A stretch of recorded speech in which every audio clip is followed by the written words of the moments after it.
এই শিক্ষার ব্যাপারে কথা বলে আজকের আলোচনা শেষ করে দেব। আল্লাহ রাব্বুল আমিন বলেছেন লাআল্লাকুম তাত্তাকুন, রোজা আমি দিয়েছি যাতে করে তোমরা মুত্তাকি হতে পারো। এখন আপনি মুত্তাকি হলেন মানে কি আল্লাহকে ভয় করবেন। একটা মাত্র শিক্ষা বাড়ি নিয়ে যান। যেহেতু আল্লাহ রাব্বুল আমিন রোজার কথা বলেছেন, রোজা আপনি রাখলেন, আপনার হালাল খাবার ঘরে আছে, আপনি খাওয়া দাওয়া করলেন না। আপনার হালাল স্ত্রী আছে, স্ত্রীর কাছে গেলেন না, তাতে করে রোজা হয়ে গেল না। আল্লাহকে ভয় করে যে ব্যক্তি খানা খায় না, আল্লাহকে ভয় করে সে ব্যক্তি মিথ্যা বলে না, আল্লাহকে ভয় করে যে হালাল খাবারটা ছেড়ে দিতে পারলো সে ব্যক্তি গীবত করবে না, আল্লাহকে ভয় করে যে ব্যক্তি রোজা রাখতে পারলো সে ব্যক্তি সুদ খাবে না, আল্লাহকে ভয় করে যে ব্যক্তি রোজা রাখতে পারলো সে ব্যক্তি ঘুষ খাবে না, আল্লাহকে ভয় করে যে ব্যক্তি রোজা রাখতে পারলো অন্যান্য গুনাহগুলো ছেড়ে দিবে। একজনের ভয়ে জোরে বলেন তিনি কে? আল্লাহর ভয় যদি অন্তরে থাকে তাহলে সেই ব্যক্তির মাধ্যমে গুনাহ হতে পারে না। যাদের হৃদয়ে আছে আল্লাহর ভয় তারা কবু পথ ভুলে যায় না। আল্লাহর প্রেম ছাড়া এই দুনিয়ায় কারো কাছে কোনো কিছু চায় না। রাতের আধারে যারা সিজদাতে রয়, দু চোখের স্রোতে নদী যেন বয়, ছলনার হাত ছানি যতই আসুক পিছনে ফিরেও তাকায় না। যাদের হৃদয়ে আছে আল্লাহর ভয় তারা কবু পথ ভুলে যায় না। আল্লাহর প্রেম ছাড়া এই দুনিয়ায় কারো কাছে কোনো কিছু চায় না। ঠিক না? তাই রমজানের রোজা আল্লাহ ফরজ করেছেন। বান্দা যখন ঘরের ভিতরে চলে গেল, কেউ নাই, ঘরের ভিতরে পানি আছে, কলসিতে পানি আছে, জগে পানি আছে, বান্দার পানির পিপাসায় কলিজা ফেটে যায়। এরপরে বান্দা পানি পান করতে পারে। ঘরের ভিতরে অন্ধকারের ভিতরে তার ছেলে মেয়েরা নাই, তার স্ত্রী নাই, তার বাবা নাই, তার ভাই বোনেরা কেউ নাই, একা একা আছে। এরপরে পানি পান করে না, কার ভয়ে জোরে বলেন? এটা রোজা শিক্ষা, মনে রাখতে হবে।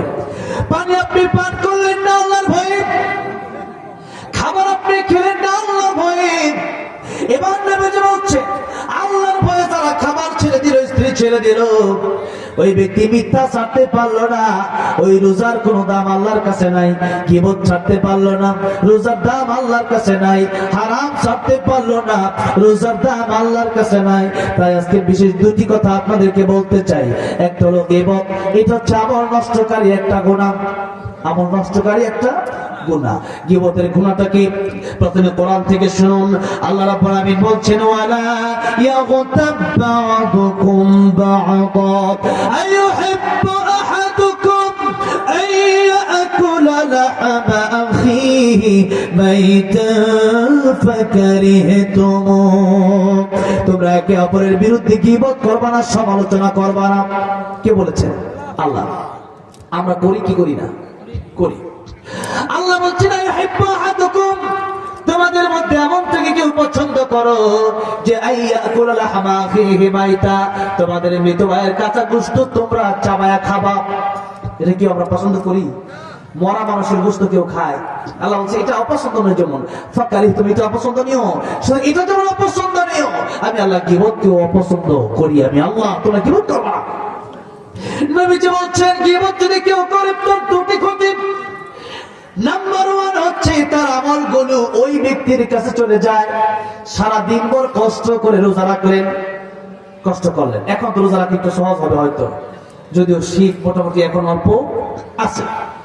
আর যখন জোর জোড়ায় আসে তখন রোজা রাখা কি সাধারণ কঠিন? অনেক কঠিন ব্যাপার। তো তখন এত কষ্ট করে রোজা রাখলেন, এরপরে বিকাল বেলায় ইফতারি খাওয়ার পরে গীবত শুরু করে দেন যে অমুক লোক তো ভালো না, শেষ। রোজার সবগুলো তার কাছে চলে গেল, তার গুনাহগুলো আপনার কাছে চলে আসে। এটা হচ্ছে দুই নাম্বার। নাম্বার ওয়ান ক্ষতি হচ্ছে আপনার নেকামলগুলো তার কাছে চলে যাবে। নাম্বার টু হচ্ছে তার বদামলগুলো আপনার কাছে চলে আসবে। বলেন তো এতে কি আপনার লাভ হলো না ক্ষতি হলো? তাহলে একটু ওর ভিতরে গীবত না বলে কি হয়েছে, আপনার কি ক্ষতিটা হয়ে যাচ্ছে? তাই গীবত থেকে আমরা পরিত্রাণ নেব বলে ইনশাআল্লাহ। আরেকটা হচ্ছে হিংসা। এই হিংসা যদি থাকে তাহলে রোজাকে জ্বালায় পুরা ধ্বংস করে দেবে। হিংসা হচ্ছে এমন একটা গুনাহ, এটা হচ্ছে ইবাদত নষ্টকারী গুনাহ।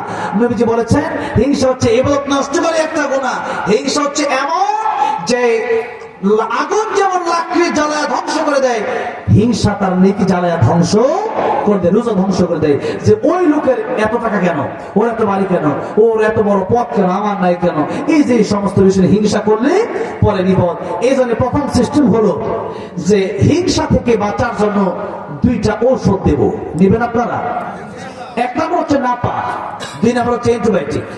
এই কয়টা? দুইটা।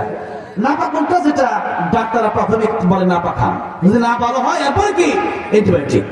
এখন নাপা আপনাকে কোনটা দেবো? নাপা হচ্ছে যে আপনার যখন অপর ভাইয়ের মানে অনেক কিছু আছে তারপর হিংসা হচ্ছে, আসলে তো ওনাকে আল্লাহ দিছে। কে দিছে? আল্লাহ দিছে।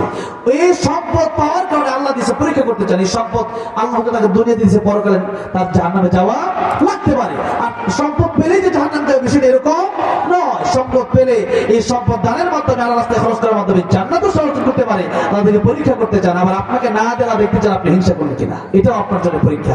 আল্লাহ এক একজনকে এক একভাবে পরীক্ষা করছেন, এক একজনকে একটা সাবজেক্ট দিয়ে দিচ্ছেন।